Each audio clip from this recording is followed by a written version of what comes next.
गंगा के किनारे एक वन में एक खरगोश रहता था। उसके 3 मित्र थे, बंदर, सियार और ऊदबिलाव। चारों ही मित्र दानवीर बनना चाहते थे। एक दिन बातचीत के क्रम में उन्होंने उपोषद के दिन परमदान का निर्णय लिया, क्योंकि उस दिन के दान का संपूर्ण फल प्राप्त होता है। ऐसी बौद्धों की अवधारणा रही है।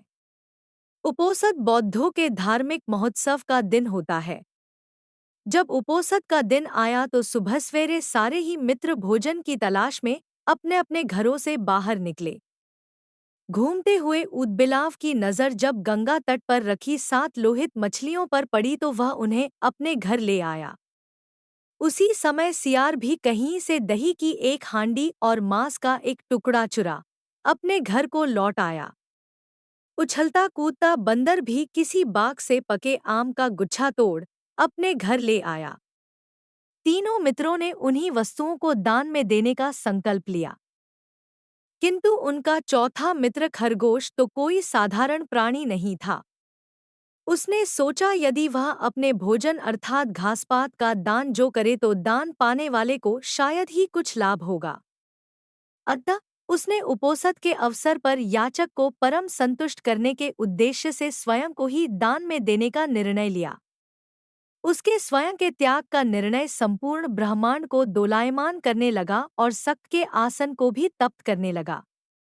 वैदिक परंपरा में शक्त को शक्र या इंद्र कहते हैं।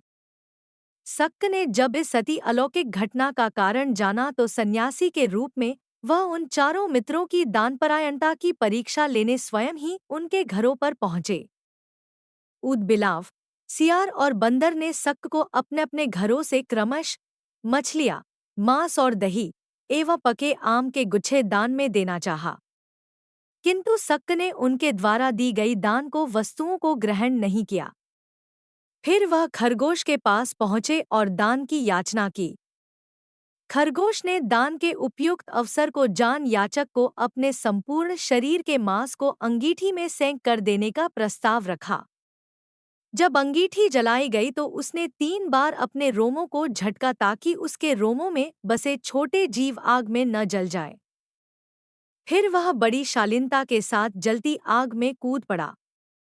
शक उसकी दानवीरता पर स्तब्ध हो उठे। चिरकाल तक उसने ऐसी दानवीरता न देखी थी और न ही सुनी थी। हाँ, आश्चर्य! आग ने खरगोश को नहीं जलाया क्योंकि वह आग जादुई थी। शक के द्वारा किए गए परीक्षण का एक मायाजाल था। सम्मोहित शक ने तब खरगोश का प्रशस्ति गान किया और चांद के ही एक पर्वत को अपने हाथों से मसल चांद पर खरगोश का निशान बना दिया और कहा, जब तक इस चांद पर खरगोश का निशान रहेगा तब तक हे खरगोश, जगत तुम्हारी दानवीरता को याद रखेगा।